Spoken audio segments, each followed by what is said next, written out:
ആണ്ടുവട്ടത്തിലെ 1-ാം വാരം ബുധൻ. തിരുവചനം: നമുക്ക് അടുത്ത ഗ്രാമങ്ങളിലേക്കും നഗരങ്ങളിലേക്കും പോകാം, അവിടെയും എനിക്ക് പ്രസംഗിക്കേണ്ടിയിരിക്കുന്നു. മാർക്കോസിൻ്റെ സുവിശേഷം 1:38. പത്രോസിൻ്റെ ഭവനത്തിൽ കടന്നുവന്ന അനേകം രോഗികളെ യേശു സുഖപ്പെടുത്തിയപ്പോൾ യേശുവിൻ്റെ ജനപ്രീതി പെട്ടെന്ന് ഉയർന്നു. അപ്പോസ്തലന്മാരും വളരെയധികം സന്തോഷിച്ചു. കാലാവസ്ഥ അനുകൂലമായതിനാൽ അവിടെ തന്നെ തങ്ങുവാൻ എല്ലാവരും ആഗ്രഹിച്ചു, എല്ലാവരും തീരുമാനിച്ചു. എന്നാൽ യേശു അതിരാവിലെ എഴുന്നേറ്റ് വിജനപ്രദേശത്ത് പോയി പ്രാർത്ഥനയിൽ മുഴുകി.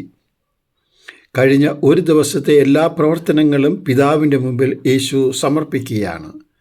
പ്രാർത്ഥനയുടെ നിമിഷങ്ങളിൽ യേശു തൻ്റെ അടുത്ത ദിവസത്തെ പ്രവർത്തന മേഖല പിതാവിൽ നിന്ന് മനസ്സിലാക്കുന്നു.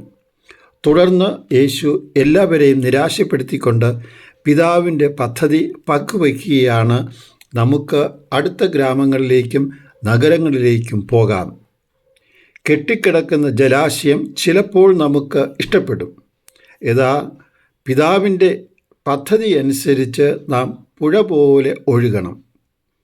കർത്താവിൻ്റെ പദ്ധതിക്ക് നാം നമ്മെ തന്നെ വിട്ടുകൊടുത്താൽ, യേശയ്യ 55:11, കർത്താവ് നിന്നെ നിരന്തരം നയിക്കും, മരുഭൂമിയിലും നിനക്ക് സമൃദ്ധി നൽകും, നിന്റെ അസ്ഥികളെ ബലപ്പെടുത്തും, നനച്ചു വളർത്തിയ പൂന്തോട്ടവും വറ്റാത്ത നീരുറവയും പോലെ ആകും നീ.